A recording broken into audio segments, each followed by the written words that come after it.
তো হ্যালো, নমস্কার বন্ধুরা। নতুন একটি অন্নপূর্ণা ভান্ডারের নতুন আপডেট নিয়ে আসলাম। তো এখনও পর্যন্ত যাদের অন্নপূর্ণা ভান্ডার ঢোকেনি, যাদের এখনও আন্ডার ইনকোয়ারি দেখাচ্ছে, তো তারা তাদের কাজ ইতিমধ্যে চালু হয়ে গেছে।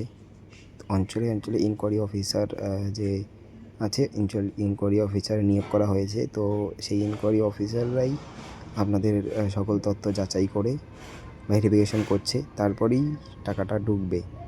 তো যারা যারা এখনও অন্নপূর্ণা ভান্ডার ইনকোয়ারি দেখাচ্ছে, তো তারা অবশ্যই তাদের যে আইডিটা আছে সেটি অঞ্চলে গিয়ে জমা করবেন। তাহলেই আপনার কাজটি শুরু হবে এবং পরের মাসে টাকা ঢুকবে। যারা যারা জমা করেনি, তো তাদেরকে অনেকেই অঞ্চল থেকে ফোন করছে, ফোন করে সে আইডি দিয়ে যাচ্ছে। তাই আপনারা আপনাদের আইডি নাম্বারটি যে আছে সেটি অঞ্চলে জমা করবেন। তাহলেই আপনার অন্নপূর্ণা ভান্ডারের যে কাজটি আছে সেটি চালু হবে এবং আপনি পরের মাসে টাকাটা পাবেন,